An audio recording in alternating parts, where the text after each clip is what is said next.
culture populaire a pu avoir une influence sur le sur le réalisme fantastique. Alors, dans quelle mesure le mouvement a recyclé toutes ces thématiques c'est vrai que ça se... évidemment, si on se concentre que sur Bergier, on peut presque tout expliquer par Bergier si on veut, puisque lui, gamin, comme il l'explique bien, en Russie, à l'époque où il vit en Russie, tout gamin, il lit des revues de voyage et d'aventure qui existaient en Russie comme elles existaient en France. D'ailleurs, il y avait souvent des traductions françaises en Russie, c'était très courant, où il découvrait des écrivains comme Bousnard, des écrivains comme Jacques Olliot, etc., qui étaient des romanciers populaires de la fin du XIXe siècle, et qui assez souvent faisaient de la proto-science-fiction, avec des engins volants extraordinaires, des énergies incroyables, disons un petit peu dans la lignée vernienne, si on veut, un peu dans la lignée vernienne. Et Bergier est un très grand lecteur de ces revues. Quand il arrive en France avec sa famille, il continue à en lire. Il lit massivement toutes les éditions populaires en France, des collections populaires, des Taillandier, par exemple, Taillandier Bleu. On prend cet exemple qui était une collection très populaire de romans d'aventure. Au milieu de ces romans d'aventure, il y avait pas mal de romans, on va dire, d'aventure scientifique. Ça, c'est un domaine qu'il connaît très bien. D'ailleurs, dans un bouquin qui, j'espère, va finir par paraître, un deuxième tome de l'Aube du magicien, là, que j'ai concocté, j'ai recueilli la correspondance entre Pierre Versin et Bergier, qui se rencontrent à un moment donné. Et c'est amusant parce qu'on se rend compte qu'au départ, Bergier en sait beaucoup plus que Pierre Versin sur la vieille science-fiction. Parce que lui, il est plus âgé, il en a un souvenir de lecture de gamin. Et donc il aiguille Versin sur des tas d'écrivains populaires que Versin ne connaît pas encore. Est-ce que vous pouvez expliciter en 2 mots qui est Versin pour Alors, oui, donc Versin, c'est un érudit, on va dire, qui s'est passionné à un moment donné pour l'utopie et la science-fiction, au sens très large du terme, qui s'est mis à accumuler, rechercher tout ce qu'il pouvait trouver dans le domaine, on va dire à partir des années, quand il a commencé à s'y intéresser dans les années 50. Et il a fondé des fanzines, des petites publications amateurs, dans lesquelles il faisait part de ses découvertes, il analysait des œuvres, publiait des auteurs, dont Jacques Bergier. Et il a écrit des romans aussi, c'est un romancier, un nouvelliste, il a écrit des romans et des nouvelles de science-fiction. Et puis, avec son énorme collection qui s'est accumulée, il a créé la Maison d'Ailleurs, qui était une sorte de bibliothèque de réserve, une bibliothèque de la science-fiction. Science-fiction, utopie, etc. Et son œuvre majeure, c'est l'encyclopédie de l'utopie et de la science-fiction, qui est sortie, je ne sais plus, en 72 ou 73, je crois, enfin, au début des années 70, qui a été une surprise pour beaucoup, parce que c'était une somme qui montrait la richesse de ce que Versin appelait la conjecture romanesque rationnelle. Conjecture, on imagine, rationnelle pour enlever tout ce qui est fantastique, trop fantastique, romanesque parce que bon, voilà, il s'intéresse plutôt à la science-fiction, mise à la spéculation, mais mise sous forme de fiction, plus que sous forme de prospective. Et donc toute cette littérature-là, comment elle est recyclée alors dans le réalisme fantastique ? En fait, il faut dire que le réalisme fantastique, enfin, tel qu'on le ressent dans Le Matin des Magiciens et puis dans Planète, peut-être plus, va faire davantage appel à ce type de littérature, mais d'origine anglo-saxonne. Et là, c'est Bergier qui, je pense, le fait découvrir à Powell. C'est Bergier, il est passionné de vieille science-fiction française, tout à fait, mais il est aussi lecteur c'est un type qui lit l'anglais très tôt, et étonnamment en France, dans les années 20-30, les revues de science-fiction américaines et les revues fantastiques comme Weird Tales, on les trouve à Brentanos, dans la librairie parisienne. Et Bergier lit ça, et il découvre la science-fiction anglo-saxonne, et le fantastique aussi anglo-saxon. Et ce qu'il appelle, lui, la weird science, c'est quelque chose qui est un peu entre les deux, la science-fiction, mais avec quand même une espèce d'aspect merveilleux, bizarre, dont peut-être... Parmi ses auteurs préférés, il y a Abraham Merritt, qui me met très haut, et bien sûr Lovecraft, qui est le grand, enfin le maître de cette espèce de domaine weird science, qui est de la science-fiction mais un peu étrange, qui tend vers un certain fantastique. Voilà. Et ça Bergier adore ces auteurs anglo-saxons, on va dire de la fin du 19e aux années 40, et y compris des auteurs anglais aussi, pas seulement des Américains, parce que là ce sont des Américains, Abraham Merritt et Lovecraft, mais aussi des auteurs anglais comme John Buchan, comme Arthur Machen, etc., des gens comme ça que Bergier connaît aussi très bien. Enfin, il connaît très très bien la littérature fantastico-SF anglo-saxonne. Et c'est plus ce domaine-là que le domaine français qui va être mis en avant dans l'entreprise Planète, lorsqu'il publie des petites nouvelles. Voilà. Et il fait découvrir, il faut reconnaître que Powell a bien accepté ça, c'est pas une chose évidente, il a bien accepté cette littérature fantastique, science-fiction, fantastique, un peu entre les deux, qui ne bénéficiait pas nécessairement d'une grande réputation littéraire dans le monde anglo-saxon. C'est pas des auteurs qui étaient nécessairement admirés. Certains, oui, mais dans l'ensemble, non. Lovecraft, c'est un auteur qui n'était pas du tout connu.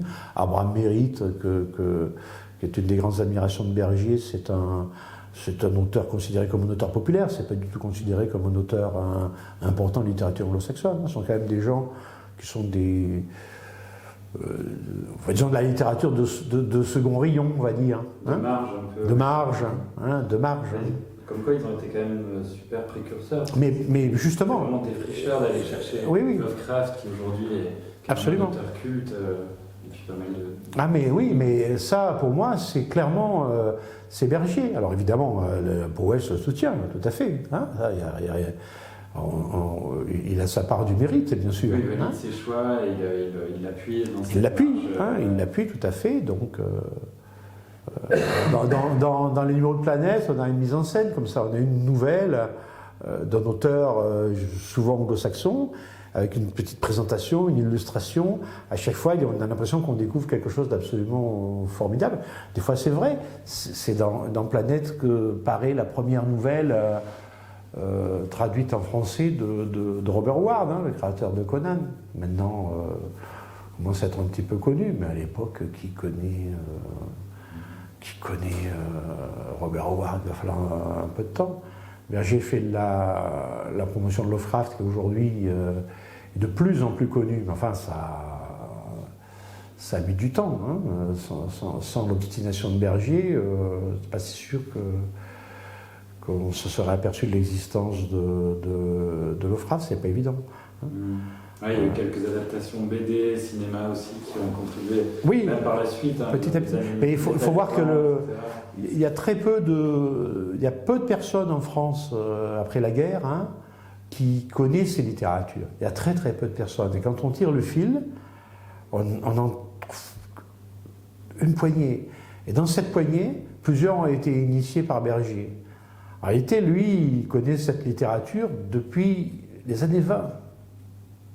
Et il la connaît. Alors, il y a son affaire de la correspondance avec Lovecraft, où il prétend avoir correspondu avec Lovecraft, ce qui est visiblement faux. Par contre, ce qui est vrai, c'est quand même assez impressionnant, c'est qu'il envoie des lettres de lecteurs à la revue Weird Tales, où Lovecraft était souvent publié, et il y a deux de ces lettres qui sont au courrier des lecteurs de Weird Tales, dont une où il réclame de Lovecraft et une autre où il déplore la disparition de Lovecraft.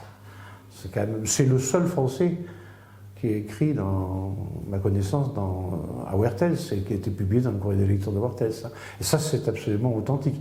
Ça s'est transformé chez Bergier en J'ai correspondu avec Lovecraft. Mais il aurait pu. Côté mytho, voilà, c'est ça, mais c'était à deux doigts, si j'ose dire. C'est dommage que Lovecraft soit mort, parce que là, il aurait effectivement pu correspondre avec lui. C'est embêtant, la lettre arrive. À Oertes, il l'aurait sans doute donné à Lovecraft, qui aurait été très flatté de voir arriver une lettre de France. Ah, j'ai un lecteur français. Ah, j'ai un lecteur français. C'est sûr qu'il en aurait parlé à tous ses amis. Et malheureusement, ça ne s'est pas passé comme ça. Mais Berger, là, il a maintenu jusqu'au bout qu'il avait correspondu avec Lovecraft. C'est sa grande... pour moi, c'est son grand moment de mythomanie.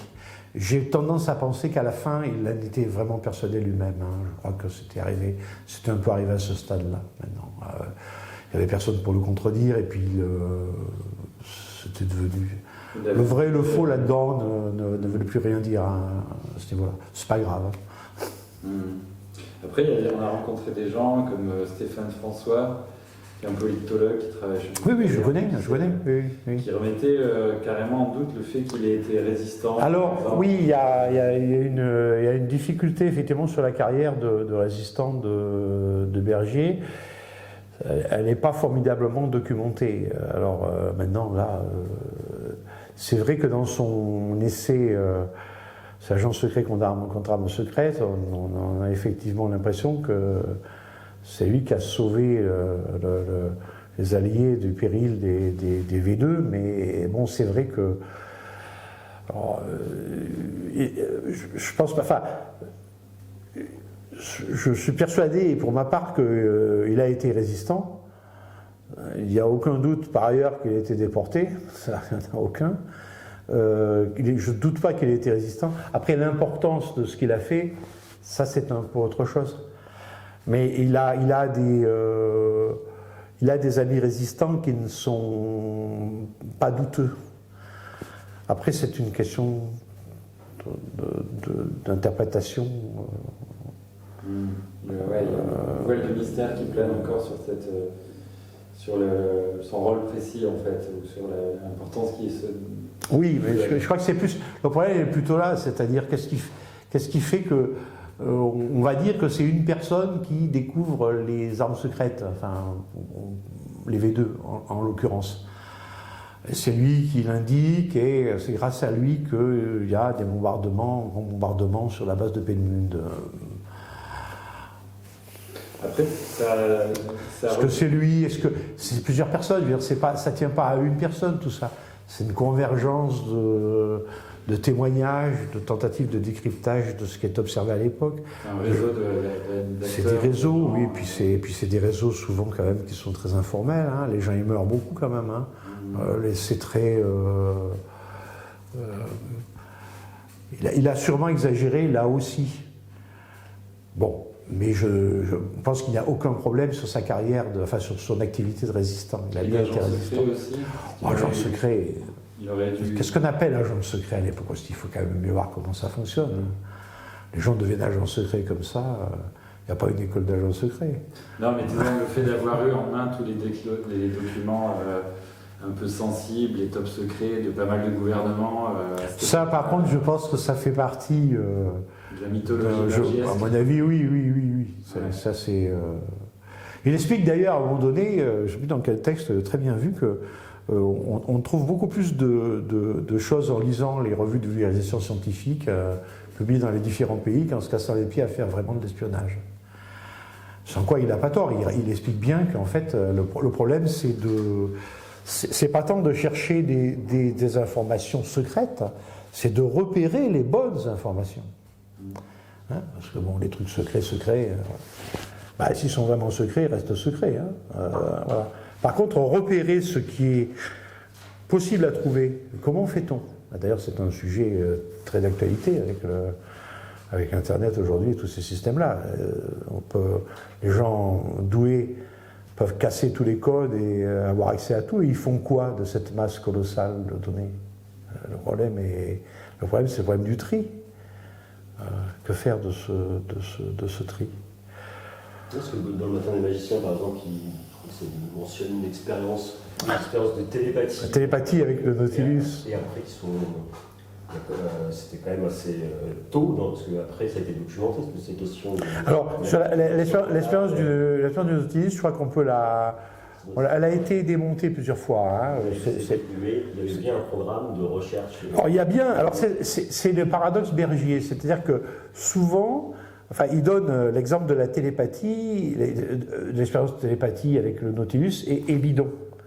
Par contre, ça ne veut pas dire qu'il n'y a pas des programmes étranges sur la télépathie qui sont menés par des services américains, par exemple.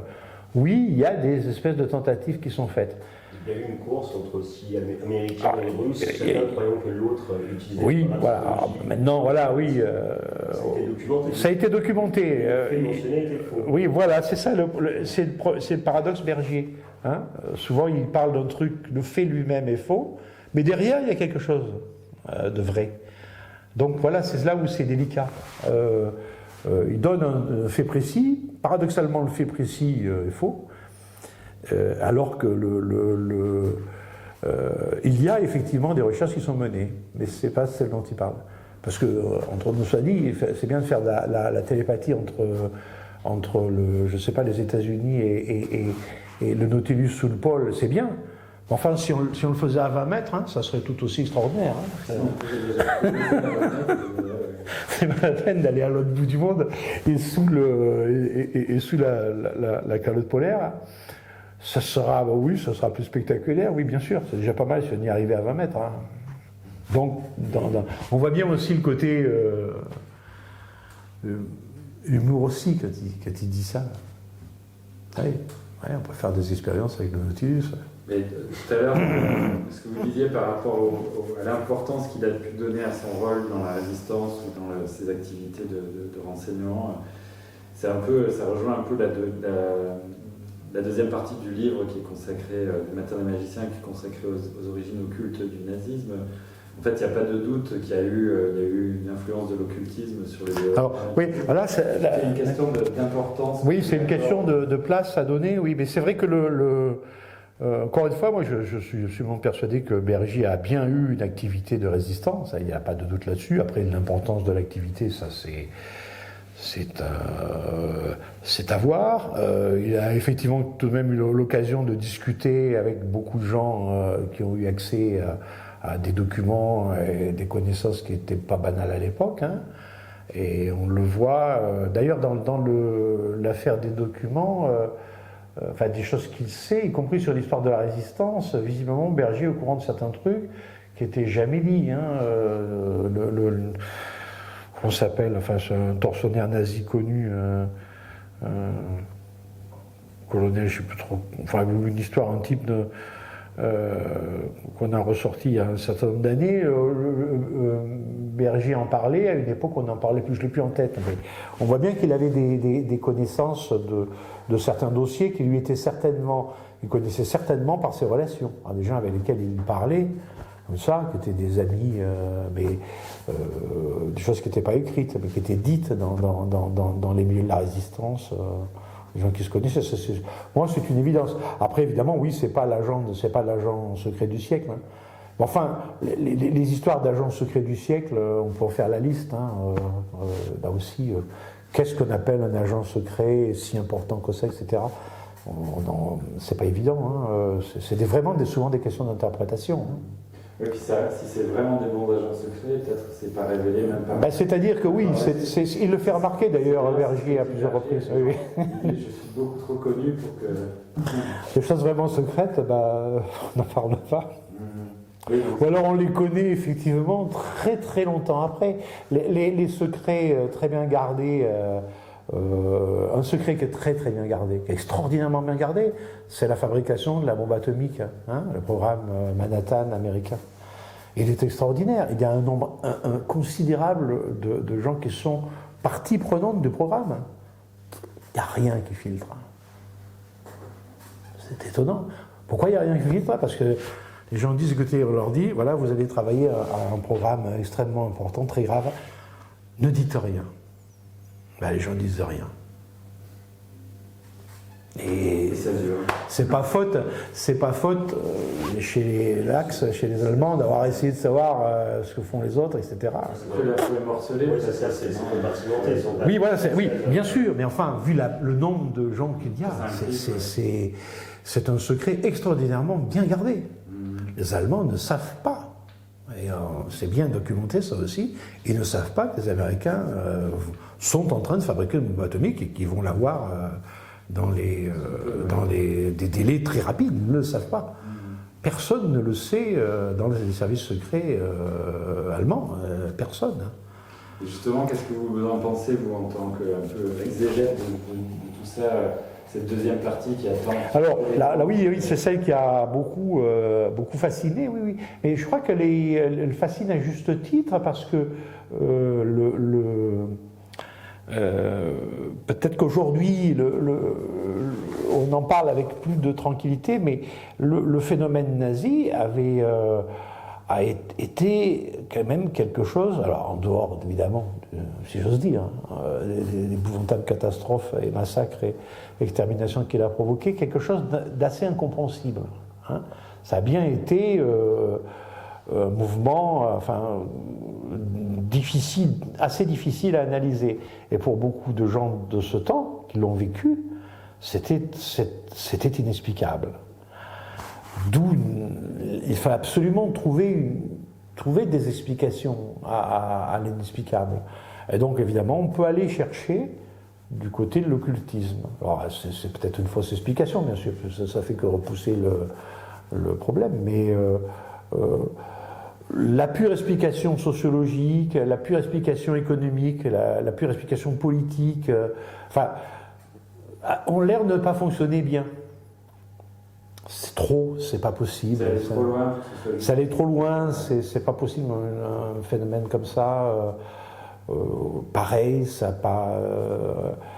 Donc il reste, si j'ose mettre des gros guillemets autour, le phénomène spirituel. C'est-à-dire qu'il y a quelque chose derrière d'autre, de l'ordre du spirituel. Alors là, on va dire de l'ordre de l'ésotérisme, oui, mais c'est-à-dire spirituel, quelque chose comme une religion. Oui, parce que ça a quelque chose à voir avec la folie meurtrière aussi, mais à l'échelle de masse. Et du coup, c'est vraiment. Ça renvoie à des phénomènes, oui, qu'on connaît aujourd'hui aussi. Enfin, c'est cette idée que des personnes basculent comme ça dans. On peut exterminer, on peut tuer sans que ça pose aucun problème. Au contraire, même à partir du moment où c'est dans une entreprise spirituelle, ça va. C'est ça, le nazisme expliqué par l'ésotérisme, c'est ça. Il y a un savoir derrière, il y a une espèce de transcendance, il y a quelque chose il y a un savoir caché. Les personnages qui font ça sont un peu des prêtres. Les SS sont un peu des moines, des moines guerriers, etc. Oui, c'est un discours bien connu. Ça mobilise des forces et des enjeux qui dépassent complètement l'échelle humaine. Voilà, ça permet d'une part, ça donne une espèce d'explication. C'est le mal incarné. Alors il y a des gens qui adorent le mal. Voilà, alors ils se sont mis au service du mal. Ça rassure un peu. On se dit ouf, nous, on ne se met pas au service du mal. Non, tout s'explique. Ces gens sont possédés quelque part. Je ne sais pas si c'est tellement une explication, mais en tout cas, disons que oui, ça donne une espèce d'explication. C'est le mal s'incarne. Le mal a trouvé ses prêtres, ces prêtres guerriers qui sont les nazis, en tout cas dans leur déclinaison,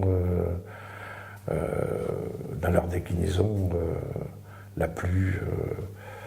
Je ne sais pas comment dire, celle qui ressemble effectivement le plus à quelque chose d'un peu religieux, d'un peu de rituel, une forme de culte. Forme de culte. Et effectivement, il y a une mystique. Voilà, une mystique. Il y avait quand même des signes chez certains membres du parti nazi qui étaient. Mais oui, bien sûr, c'est pas ça. Ils n'ont pas sorti non plus de. Ah non, ils n'ont pas sorti de nulle part. Non, ils sont tout à fait dans une lignée. Certains d'entre eux, en tout cas, sont. Enfin, c'est bien documenté quand même maintenant, tous les groupuscules, les groupes variés, ésotérisants, on va dire, germanique, la race germanique, les dieux anciens. Il y a tout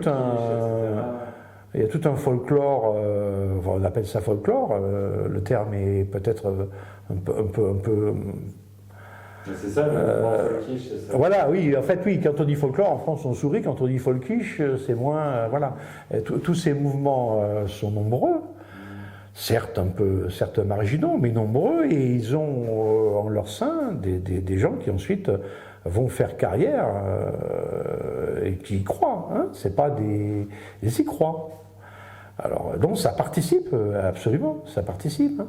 Après, quand on regarde de près ce qu'ils font, c'est tout et n'importe quoi. Hein. Himmler, c'était un type qui s'intéressait à tout et à n'importe quoi de la manière la plus, enfin la moins organisée possible, en fait. C'est sans cohérence. Hein. C'est sans cohérence. Enfin, il s'intéresse à des aspects étranges. Hein. Il n'y a aucun doute, évidemment. Les autres aussi, celui qui a fini en prison, c'était aussi un passionné d'ésotérisme. Enfin, il y en a effectivement, il n'y a aucune difficulté à trouver pourquoi. Maintenant, Hitler, c'est beaucoup moins évident, même très peu évident. Ouais, après, mais enfin, il est entouré de personnages comme ça qui sont